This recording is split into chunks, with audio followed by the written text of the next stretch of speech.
Hello दोस्तों, तो क्या हाल चाल है आप सबके। आई होप आप सब लोगों की तैयारी बहुत अच्छी चल रही होगी। Welcome to my channel. मेरा नाम है अभिषेक पांडे और मैं सीजीएल 2022 से GST and central excise inspector selected हूँ। अभी मैं चेन्नई जोन में वर्क कर रहा हूँ। तो आज की वीडियो हमारी होने वाली है एसएससी एग्जाम्स के बारे में। एसएससी एग्जाम या फिर किसी और गवर्नमेंट जॉब की तैयारी कर रहे हैं तो कुछ देखिए 3-4 टिप्स मैं आपको देने वाला हूँ जो कि बहुत ज्यादा इंपॉर्टेंट है। मतलब अगर आप किसी भी गवर्नमेंट जॉब को टारगेट कर रहे हैं उसको स्टार्ट करने से पहले ये 3-4 चीजें आपके दिमाग में क्लियर होनी चाहिए। अगर ये 3-4 चीजें, जैसे मैंने भी इन 4-5 चीजों पे काम किया था, स्टार्ट में मैंने इन चीजों को समझा, उसके बाद अपने आप मुझे एग्जाम समझ में आया कि एग्जाम चाहता क्या है, मुझे तैयारी कैसे करनी है, किस टीचर को फॉलो करना है, कौन सी बुक फॉलो करनी है, वो सब चीजें जो भी एग्जाम के लिए चाहिए वो सारी चीजें आपके सामने क्लियर हो जाती हैं। लेकिन कोई भी एग्जाम स्टार्ट करने से पहले 4-5 चीजें जो मैं आपको बताने वाला हूँ ये नोट कर लीजिएगा, बहुत इंपॉर्टेंट है। हर एस्पिरेंट के दिमाग में चीजें क्लियर होनी चाहिए। पहला क्या, हमारा पहला एग्जाम पैटर्न।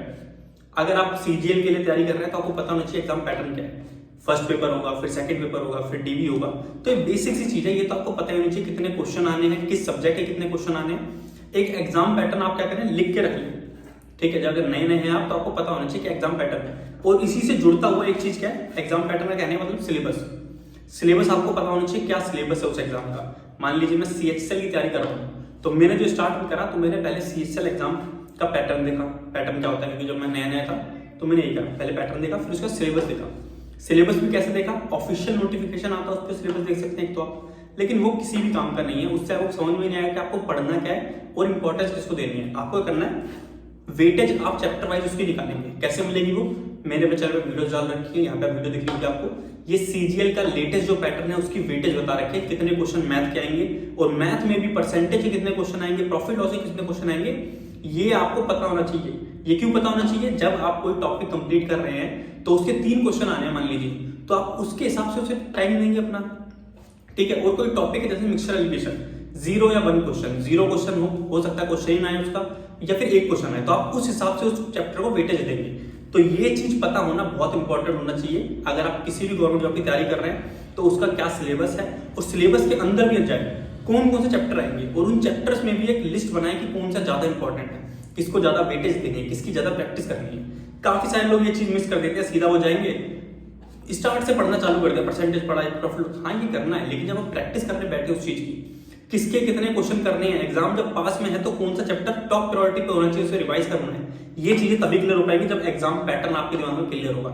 एग्जाम पैटर्न मतलब वेटेज उसका, सीएचएसएल, एमटीएस, एसएससी, सीजीएल, इन सब के लिए वेटेज के लिए वीडियो बना रखी है मैंने, डिस्क्रिप्शन बॉक्स में लिंक दे दूंगा, वहां से देख लीजिएगा। और सीएचएसएल और एमटीएस का जो लेटेस्ट पैटर्न है उसका जो वेटेज है उसके लिए भी डेडिकेटेड वीडियोस आपके लिए बना दूंगा, कमेंट कर देना अगर चाहिए हो तो। सीजीएल 2024 के लिए latest topic wise weightage video मैंने बना रखी है। आगे बात करने से पहले मैं आपको एक बुक सजेस्ट करना चाहूंगा जो कि आर एस अग्रवाल सर की। आर एस अग्रवाल सर का नाम आपने कभी ना कभी सुना ही होगा। एस्टर्न पब्लिकेशन के साथ मिलकर इन्होंने एसएससी की प्रीवियस ईयर क्वेश्चन की बुक लॉन्च करी है, आपको स्क्रीन पे बुक दिख रही होगी। इस बुक में एसएससी के सभी प्रीवियस ईयर क्वेश्चन आपको मिल जाएंगे, साथ में उन क्वेश्चन का डिटेल सॉल्यूशन, साथ में उसको करने की शॉर्ट ट्रिक क्या है वो भी आपको इस बुक में दे रखी है अच्छे से। तो ये बुक हिंदी, इंग्लिश दोनों लैंग्वेज में अवेलेबल है, लिंक मैं डिस्क्रिप्शन बॉक्स में दे दूंगा, वहां पर जाकर आप इसे परचेज कर सकते हैं। इससे आप अच्छे से एसएससी के प्रीवियस ईयर क्वेश्चन की प्रैक्टिस कर पाएंगे। ठीक है, बाकी इंग्लिश, रीजनिंग, जीके के लिए भी आर एस अग्रवाल सर ने एस्टर्न पब्लिकेशन के साथ मिलकर प्रीवियस ईयर की बुक्स निकाली है, उनको भी आप चेकआउट कर सकते हैं, लिंक आपको सभी का डिस्क्रिप्शन बॉक्स में मिल जाएगा। आगे बात करते हैं अपने सेकंड पॉइंट के बारे में। सेकंड पॉइंट है हमारा बुक्स और टीचर। चाहे आप किसी भी गवर्नमेंट जॉब के एग्जाम की तैयारी कर रहे हो, आपके मन में डाउट रहता है कि मैं कौन सी बुक्स पढूं जो कि सबसे ज्यादा बेस्ट हो। टॉपर भी वही बुक पढ़ता हो, आपको वही बुक जाननी रहती है हमेशा। ठीक है, सेकंड आपको जानना है कि टीचर, कौन सा टीचर है जो सबसे ज्यादा सिलेक्शन करवा रहा है, कौन सा टीचर है जिससे टॉपर पढ़ रहा है, ये जानने का सबको उत्सुकता रहती है। ठीक है, मैं जब तैयारी स्टार्ट करी तब मुझे भी रहती थी। तो ये इसका क्या सोल्यूशन है, कहां से पता करेंगे, तो इसके लिए मैं एक चीज, जो एक छोटा सा हैक मैं यूज करता हूँ वो ये है, कभी भी बड़े यूट्यूबर्स को फॉलो मत करो। जिनके 2-4 लाख सब्सक्राइबर्स है ना, 8-10 लाख सब्सक्राइबर्स है, उन्हें तो फॉलो ही मत करो। ठीक है, कर भी रहे हो फॉलो तो उसका भी एक तरीका है। मैं हमेशा 3-4 लोगों की स्ट्रेटजी वीडियो देखता था, अगर उसमें वो बुक कॉमन है तो मैं परचेज करता हूँ, वरना नहीं करता हूँ। ठीक है, क्योंकि सभी लोग एक चीज बोल रहे हैं तो मैं क्यों सोचूं।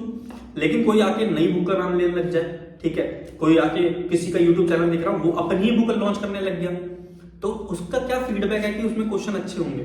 तो बुक्स और टीचर रेफर करने के लिए मैं क्या करता हूँ, जैसे कोई नए नए लोग आजकल लगते हैं, ईयर आती है उनकी, रैंक आती है, उनका इंटरव्यू मिल जाता है, उनका देखता हूँ उन्होंने किस टीचर को पढ़ा, किस बुक से पढ़ा उन्होंने, ये करता था मैं अपने टाइम पे। और 3-4 लोगों का देखता था, उसमें कॉमन चीजें मैं फिर फॉलो करता था। ये नहीं करता था कि एक बंदे ने कोई अजीब सी बुक का नाम ले दिया तो मैं खुश हो गया, मैं जाके ले आया। ठीक है, कभी किसी को ब्लाइंडली फॉलो मत करो। कई लोग क्या करते हैं, उनके टीचर, जैसे आप एक्स टीचर से पढ़ रहे हो, वो लोग क्या करते हैं, एक्स टीचर ने अगर बोल दिया कि मेरी बुक मार्केट में आई है, परचेज कर लो, तो हम नहीं सोचते कि वो बुक सही है नहीं है। लोग उसे पढ़ भी रहे हैं, जो जिनका सिलेक्शन हो रहा है वो इस बुक को रेफर भी करते हैं नहीं करते, हम ये नहीं सोचते, हम बस भेड़ चाल में आगे बढ़ देते हैं। तो ऐसा ना करें। बुक्स टीचर फॉलो करने का आसान सा तरीका बताया, 2-3 यूट्यूबर्स को देखें, फिर आपको लगे हाँ ये कंपनी की बुक तो कॉमन ही है, सब लोग यूज कर रहे हैं, सबको फायदा भी मिल रहा है, तभी परचेज करें। टीचर के लिए भी ऐसा ही है। अगर मैं बोलता हूँ राकेश सर बहुत अच्छे हैं, गगन प्रताप सर बहुत अच्छे हैं, तो ये मानो दोनों लोग बहुत अच्छे हैं। ठीक है, आपको क्या करना है, दोनों के पास जाना है, एक एक क्लास देखनी है, जिसकी भी क्लास आपको ज्यादा अच्छे समझ में आए, आपको लगे मेरा जो माइंड का लेवल है उससे मैच करता है, तो उसी लेक्चर आप परचेज करके अच्छे से फिर उसी से पढ़ो। लेकिन किसी टीचर से पढ़ने का मतलब ये नहीं है कि मैं उसे ही फॉलो करता रहूंगा मरते दम तक, नहीं। मैंने कोर्स कंप्लीट कर लिया, उसके बाद वो सर कौन मैं कौन कोई मतलब नहीं बनता। ठीक है, उसके बाद अपनी प्रैक्टिस करो। ये नहीं कि सर ने अब प्रैक्टिस सीरीज चालू कर दी तो प्रैक्टिस सीरीज के पीछे लग गया हूँ, सर ने अब ये बोल दिया तो सर ने नई बुक डाल दी तो नई बुक करूंगा मैं, नहीं यार। सीधा तरीका है, सिलेबस कंप्लीट करो, प्रीवियस ईयर क्वेश्चन करो। तीसरा कुछ देखना ही नहीं है, चाहे वो मैथ्स हो, इंग्लिश हो, रीजनिंग हो, सब में यही है। सिलेबस जो बेसिक थ्योरी पता हो, साथ में प्रीवियस ईयर क्वेश्चन जुबान पे रट जाए, बस। इसके अलावा एसएससी में कुछ नहीं है। ठीक है, थर्ड चीज, हमारे पास क्या बहुत ज्यादा ट्रिकें चाहिए हमें, टू मच ट्रिक्स। मतलब हर बंदा कहता है कि भाई ट्रिक्स बता दो। मैथ तो कर लेते हैं लेकिन मैथ में जल्दी नहीं होता, आप ट्रिक बताओ, ट्रिक आपने कहां से करी थी? भाई कोई ट्रिक नहीं होती। मैं तो पवन राव सर से पढ़ा हूँ, ठीक है, मैंने एडवांस मैथ पूरी पवन राव सर से पढ़ी है। पवन राव सर बिल्कुल बेसिक बताते हैं खाली, ठीक है। बेसिक ही चीज होती है जो होती है, ट्रिक्स होती है, ये नहीं कहूंगा ट्रिक्स नहीं होती। लेकिन ट्रिक्स क्या होती है, जब आप कैलकुलेशन बहुत तेज करने लग जाते हो ना, तो वही ट्रिक्स बन जाती है। ट्रिक्स अलग से कुछ भी नहीं होता, ठीक है। तो इसको मुझे ध्यान में रखना है। कोई बोलता है ना ट्रिक्स पता होनी चाहिए आपको, तो ट्रिक्स कुछ भी नहीं है। जब आप कैलकुलेशन ही बहुत फास्ट करने लग जाते हो, जैसे आपको पता है 16/2/3% लिखा है क्वेश्चन में, आपको पता है वो 1/6 होता है, तो आपको पता है 16/2/3% बढ़ा हुआ है कोई चीज, किसी चीज की मात्रा 16/2/3% बढ़ गई, तो मैं मेरे दिमाग में पता क्या आएगा, पहला 6 से 7 हो गई क्वांटिटी, ठीक है, क्वांटिटी 6 से 7 हो गई। तुम अगर एक बेसिक बच्चा है जिसने आज तैयारी स्टार्ट करी है, वो 16/2/3% पहले खोलेगा, उसे 1/6 बनाएगा, फिर वो बोलेगा कि 6 से चीज एक ऐड होके 7 हो गई। तो जो आपकी कैलकुलेशन तेज हो गई, आपको पता है किसने बोला 33 1/3%, 3 से 4 हो गया, ठीक है। आपको कोई बोल रहा है 12 1/2%, आपको पता है 8 से 9 हो गया। तो कुछ तो बेसिक चीजें, ये जो चीजें मैं आपको बता रहा हूँ ना बोल के, ये हर टीचर बताता है, ठीक है। किसी भी अच्छे टीचर से पढ़ेंगे आप, राकेश यादव, गगन प्रताप सर, पवन राव सर, ठीक है, चाहे वो आरबी रेवोल्यूशन पे सोम सर पढ़ाते हैं, वो भी अच्छा पढ़ाते हैं, उनके बैच में भी लोग पढ़ते हैं तो अच्छा बताते हैं, फीडबैक वहां से पढ़ रहे हैं। तो हर कोई ये बेसिक ट्रिक्स बताएगा, अलग से ट्रिक्स पढ़ने की जरूरत नहीं है। जो आप टीचर का कोर्स पढ़ रहे हैं उसमें ट्रिक्स इंक्लूडेड है पहले से, तो ट्रिक्स के पीछे अलग से ना भागे, ठीक है। बाद में आपकी कैलकुलेशन फास्ट होगी तो ट्रिक्स जुड़ जाएगी, ट्रिक्स के पीछे मत भागो, ठीक है। बेसिक बात ये है। फोर्थ चीज ये है, मोटिवेशन नहीं मिल रहा, और मोटिवेशन के साथ एक और पॉइंट जोड़ लो, स्ट्रेस बहुत है। स्ट्रेस कब होता है, जब मोटिवेशन नहीं होता। स्ट्रेस किस बात का है, स्ट्रेस इस बात का है कि यार सिलेक्शन नहीं होगा, इतने सारे लोग तैयारी कर रहे हैं, वो नहीं गाना चल रहा है 35 लाख की भीड़ देख के, यार क्या बकचोदी चल रही है भाई, कुछ नहीं है ऐसा। स्ट्रेस बहुत है, इतने सारे लोग, कंपटीशन बहुत है, ऐसा कुछ नहीं है, ठीक है। ये सबसे ज्यादा बेकार चीज है जो कि लोगों ने फैला रखी है, ठीक है। जिसके चक्कर में एक बार को तो मैं भी आज जहां पर हूं नहीं होता शायद, क्योंकि मुझे पहले लगता था ना कि गवर्नमेंट जॉब तो खाली भाई किस्मत वालों को मिलती है या फिर जो घूस देता है उसी को मिलती है, बाकी नॉर्मल लोगों के लिए तो गवर्नमेंट जॉब बनी नहीं है। जब मैं 12th पास करके फर्स्ट ईयर में गया तो मेरे दिमाग में ये चीजें थी, तो मैं सोचता था एमबीए करूंगा मैं। तो मैं ये स्टोरी आपको इसलिए बता रहा हूँ ताकि आप कनेक्ट कर पाओ कि ऐसी चीजें नहीं है यहाँ पे। उसके बाद मैंने सबसे पहला फॉर्म भरा रेलवे का, एनटीपीसी 2019 में भरा था मैंने। उस टाइम गवर्नमेंट जॉब किस चिड़िया का नाम है ये भी नहीं पता था मुझे। तो भाई मैंने उसमें सिलेक्शन लिया, फाइनल सिलेक्शन मेरा सीसीटीसी, जिसे आप टीटी कहते हो, ठीक है, वो पोस्ट होती है सीसीटीसी, जो टिकट काटते हैं, उस पे हुआ। मेरे 1 रुपये नहीं लगे भाई, ठीक है। तो कई लोगों को स्ट्रेस हो जाता है कि मेहनत करेंगे तब भी नहीं मिलेगा, तो ऐसा कुछ नहीं है भाई, मेहनत करोगे 100% मिलेगा, क्यों नहीं मिलेगा, ठीक है। मैंने एमटीएस की जॉब में डीवी नहीं दिया, सीएचएल की जॉब में करके आया, वो छोड़ दिया, सीजीएल की जॉब करी, कहीं 1 रुपये नहीं लगते भाई मेरे कहीं पे, ठीक है। एक मिनिमम मैं आपको आंकड़ा बता सकता हूँ, शायद मेरे मैक्सिमम 20,000 रुपये, बहुत ज्यादा बोल रहा हूँ, 10,000 रुपये खत्म होंगे पूरी तैयारी में, इससे ज्यादा रुपये आते ही नहीं लगे। 10,000 बहुत बोल दिया मैंने, 10,000 रुपये लाइब्रेरी फीस ही बता दी मैंने, तब बता रहा हूँ आपको, इससे ज्यादा खत्म नहीं हुए। बुक्स परचेज करनी है, टीचर क्या, मैंने तो ऑनलाइन यूट्यूब से पढ़ लिया। अपनी स्ट्रेटेजी वीडियो मैंने बता रखा है कैसे पढ़ना है, कहाँ से पढ़ना है।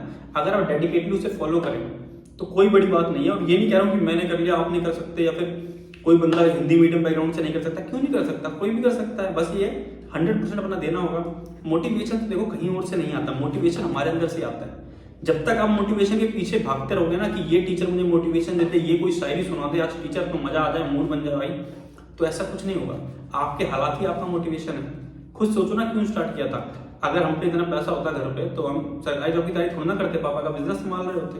तो इतना पैसा नहीं है, आगे चल के अगर माँ बाप के बाद तो रोटी दाल खानी है ना, तो उस चीज के लिए मोटिवेशन है। वही मोटिवेशन है कि अपने हालात बदलेंगे। कुछ घर वालों को प्राउड फील होगा, बाप भी शादी थोड़ी करके घूमेगा, लड़का हमारा लग गया, लड़की हमारी लग गई, यही मोटिवेशन है। और कुछ मोटिवेशन नहीं है। कोई सामने से आपको बाहर से मोटिवेशन दे रहा है तो आप में करने का जज्बा ही नहीं है भाई। वो कब तक मोटिवेशन देगा, कब तक आपको आगे बढ़ाएगा, नहीं बढ़ाएगा वो आगे। आप खुद ही अपने आप को आगे बढ़ाओगे। तो मोटिवेशन हमेशा अपने अंदर ढूंढो, बाहर से मत ढूंढो। कोई टीचर नहीं देगा, कोई और नहीं देगा, आपका दोस्त नहीं देगा, आप खुद अपने आप को देंगे। जब भी कुछ समझ में नहीं आता था मैं तो आंख बंद करके सोचता था क्यों स्टार्ट करा। घर के हाल, घर का जो है मुझे आगे करना है, घर वाले जो प्राउड फील करेंगे, ये सब सोच लो बस। कोई बाहर से मोटिवेशन देना नहीं आएगा। ठीक है, स्ट्रेस भी यही है लोगों को कि इतने सारे लोग तैयारी कर रहे हैं, तो भाई हमेशा ये मत सोचो 35 लाख लोग तैयारी कर रहे हैं। कई थोड़ा बड़ा लगता है सुनने में कि हमें तो एक सीट चाहिए, सिर्फ थोड़ा ईगोस्टिक भी लगता है, लेकिन यही मानो कि हमें तो एक सीट भी चाहिए खाली। ठीक है, उस हिसाब से तैयारी करो तो कुछ बड़ा नहीं लगेगा। ठीक है, और ये देखो मेरा जैसा बंदा लग सकता है।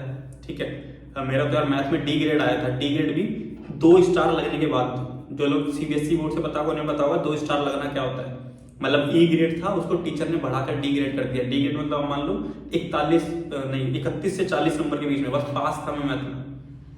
10th की स्टैंडर्ड की बात बता रहा हूँ। तो मेरा जैसा बंदा कर सकता तो आप भी कर सकते हैं। आप लोग तो काफी होशियार हैं यार। ठीक है, तो अच्छे से हो सकता है। मोटिवेशन वगैरह सब बता दिया मैंने।